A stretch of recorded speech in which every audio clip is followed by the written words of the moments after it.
It might not look like it on the surface, but this car is an absolute tire-shredding maniac. And in this video, I'm going to be walking y'all through the build that I did on this car, as well as the tune that kind of brought us to where it is right now, and it actually led me to beating one of my personal best scores at a drift zone near the festival. So, if that is something you're interested in, make sure you stick around for the rest of the video, and if you're not into this car, I still recommend you try it at least once. One, because it shows up in your inbox for free, and two, because it's actually kind of interesting how it's a different scale, a smaller scale than the other cars in the game. But either way, enough about that, let's get into the build.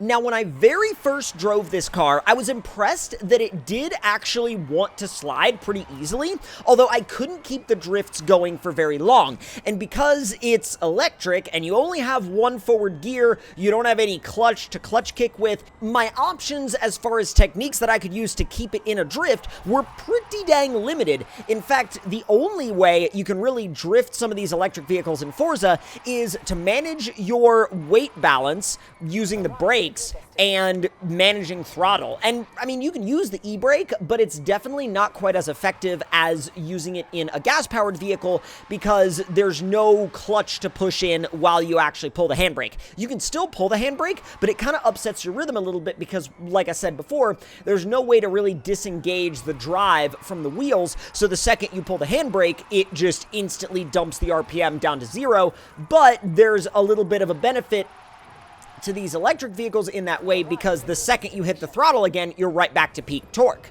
Now, when the Forza devs dropped the news about this vehicle, a lot of people, well, let's say this car had a very mixed reaction. There were a lot of people that were like, wow, that's like super neat and different and interesting. And look at this interior view, by the way. It's tiny. You can definitely see the difference in scale compared to the characters when you're on the interior view. I mean, you could definitely see it when you're looking at the car in the third-person view as well, but especially when you're inside the car, you can really, really tell.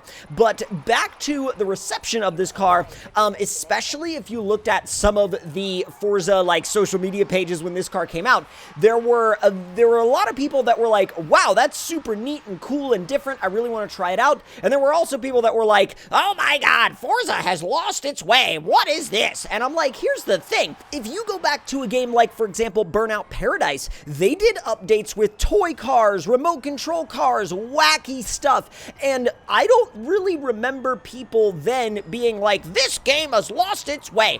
Maybe I just wasn't looking at the community as much for that game back then, but like, I feel like, they want to try something different with this car, and I'm sure it's like, in an effort to promote the upcoming Barbie movie, I'm sure, but like, why not try something different and wacky and odd? Like, to me, this is more interesting than something random and obscure. Like, I don't know. I'm sure that might make some people upset, and some people might say, no, this car was a waste of time and it's stupid and blah, blah, blah, blah, blah. Again, I get that, and, there's nothing wrong with it if you feel that way. I'm not going to argue with you. But what I will say is I certainly don't think that the developers have, quote-unquote, lost their way by putting this in the game. I think that's a very, harsh accusation, especially for, the drop of one car. And yes, I know that there is also the Barbie Edition Hummer EV, which that one, I can understand why people are a little bit more frustrated about that one because the other one was unlocked through gameplay, and that one was it showed up in your inbox, but it's technically a different version of the same car, so even though it's not quite the same car, it still is, I don't know, that one, you can sort out your opinions about that one in the comments down below. Now, going through the build process, I did also check out some of the brand new wheels. I actually went through the entire list, and they've got some really, really, really sick options now for wheels. I'm actually really happy that they're continuing to add wheels because that's another thing to go back to the point of seeing people saying, oh, they've quote-unquote lost their way. Yo, they are adding new wheels to this game still. That is one of the most requested things that the community has ever asked. Over all of the years of Forza, the one repeated like request throughout the entire community is like, whenever they're like, what do you want to see us add?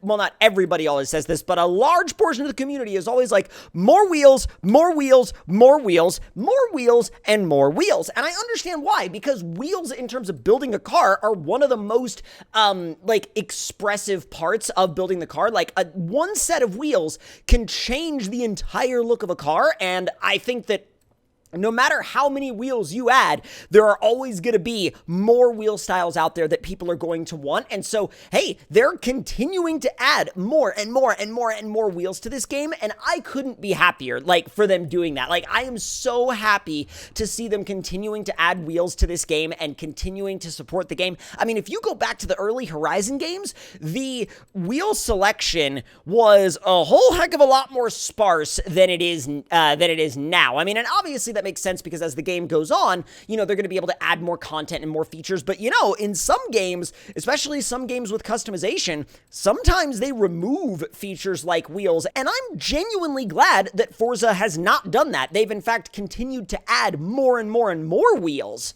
So going ahead and bringing the conversation back around to the Barbie Corvette, did they really think that this was going to be turned into a drift monster? Probably. They probably did. I mean, I can imagine them sitting there like, you know, developing away with this thing and being like, you know, some absolute maniac is going to look at this thing and go, yes, drift car. And they probably tested it. They probably had someone in the studio that already built one of these into a freaking drift monster and just couldn't wait to like actually send it out to the community, send it out to the player base and see what happens. I like to think that there's people like that on the dev team, and I'm sure there are. But moving on into some other aspects of the build, I did want to go ahead and see what kind of designs were out there for this thing. And there are definitely some interesting ones. Some are Barbie themed and some are not. And so let's say you wanted to have a slightly miniaturized old school Corvette, but you didn't necessarily want it in like a Barbie themed design, you could totally do that. You can change the entire look of this car. I mean, it's still going to say, you know, Barbie on the model name, but I mean, again, if you want to change the look of it, you 100% can. And there's already, I mean, I'm recording this on the day that this car released, and there's already a ton of different designs out there for this car. Again, some play off of the Barbie theme and some don't. But again, that's up to you when you're building it to figure out which one you like and which one you want. Now, in terms of the actual mechanical tuning, I did a basic setup on it initially, and then messed a little bit with the gearing a little bit later. Now, one of the things that I absolutely recommend that you do if you want to turn this into a drift car, go ahead and leave the skinny tires on it. Do the, like, I believe they're 185s. Stick with the 185s. I mean, it's literally 600 something horsepower and almost 700 foot-pounds of torque. It's like 668, I think, foot-pounds of torque. It's wild, and it's all available instantaneously.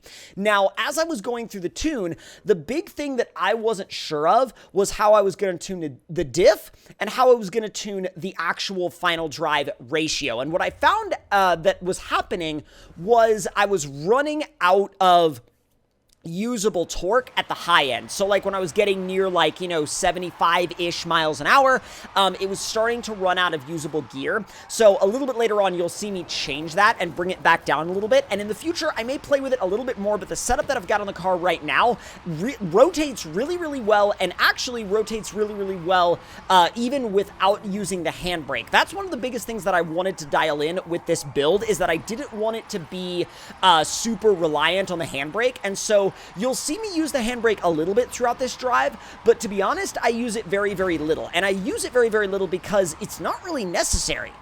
I find that the most usable technique to actually drifting this car really smoothly is just using the front brakes to rotate it.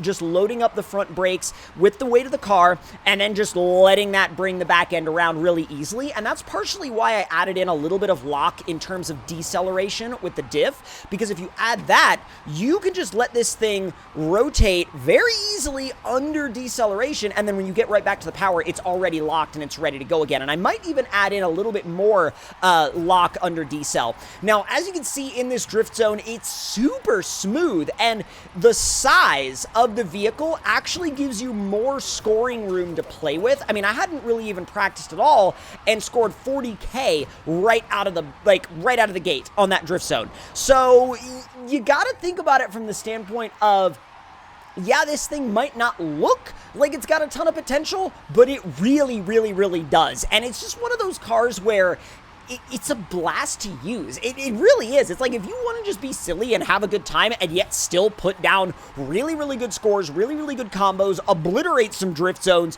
you can totally do that in this game, or in this car. Sorry, not in this game. I mean, you can in this game, but in this car within this game. And hey, I mean, they give it to you for free, so you might as well take advantage of how hilarious this thing is to drive. So if y'all enjoyed this video and enjoyed this build of this hilarious little car, I mean, or toy car, Power Wheels, I don't know, whatever you want to call it.